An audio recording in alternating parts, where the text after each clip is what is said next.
হঠাৎ কেন গেলেন? এখনো 1 বছর বাকি, কম করে 1 বছর বাকি ভোট হতে। আমার সময়টাই তো নষ্ট করা হয়েছে। ভাঙড় পঞ্চায়েত সমিতি 1, ভাঙড় পঞ্চায়েত সমিতি 2 কে যখনই বলা হয়েছে এই কাজ হবে সেই কাজ হবে, বারবার আমাকে ঘুরিয়েছে। ওদের চক্র পড়ে আমি শুধু চক্কর কেটেছি। অল্প গুটি কয়েক কাজ করে দিয়েছে, কিন্তু কাজেরও গুণগত মান ঠিকঠাক ছিল না। সেই জন্য আমি ডিসেম্বর মাসে 2024-এর ডিসেম্বর মাসে আবার আমি লেটার করি ডিপার্টমেন্টে। তার আগে বিভিন্ন আধিকারিকের কাছে গিয়ে কিন্তু আমি ভার্বালি এবং অফিসিয়ালি আমার চিঠি সব রিসিভ করানো আছে, আমি জমা দিয়েছিলাম, কোনো কাজ হয়নি। আমি বিইউপির অর্থাৎ লোকাল যে ফান্ড বিধায়কের ওর গাইডলাইন অনুযায়ী আমি বাস্তবায়ন বা রূপায়ণকারী সংস্থাকে আমি চেঞ্জ করে জমা দিই। আবার 2 মাস 2.5 মাস আমার নষ্ট করে।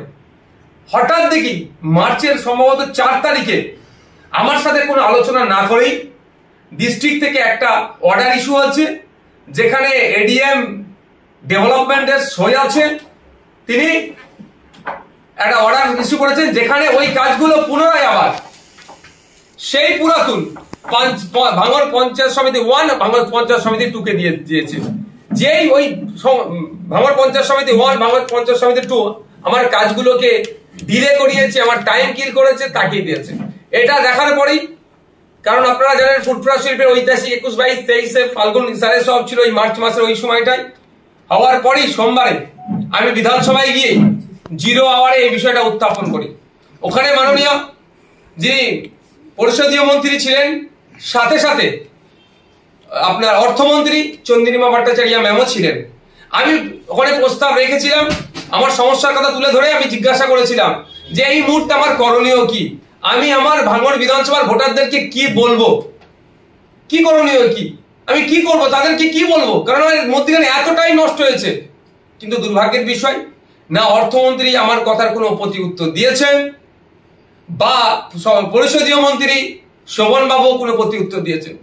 সেটা যখন প্রতি উত্তর আমি পাইনি, বাইরে যখন প্রেস মিট করছিলাম, আমাকেই সাংবাদিকদের মধ্য থেকে প্রসঙ্গক্রমে বলতে বলতে আমি বলেছিলাম যে এর পরের স্টেপ আমি মুখ্যমন্ত্রীকে জানাবো। তারপর আমি ছুটে গিয়েছি মুখ্যমন্ত্রীর কাছে, তাকে জানিয়েছি। জানানোর পরে 1 সপ্তাহ হয়েছে, আজকে আমার লোক এতেও গিয়েছে, ডিস্ট্রিক্টেও গিয়েছে কাগজপত্র জমা দিতে। আজকে রাত্রে নাহলে কালকে সকালে আমি খবর পাবো যে মুখ্যমন্ত্রীকে জানানোর কতটা ইফেক্ট হয়েছে। আমার কাজ বিইউপি অর্থাৎ লোকাল এমএলএ ফান্ডের যে ডেভেলপমেন্টের যে গাইডলাইন আছে তার মধ্যে থেকে হচ্ছে কি হচ্ছে না।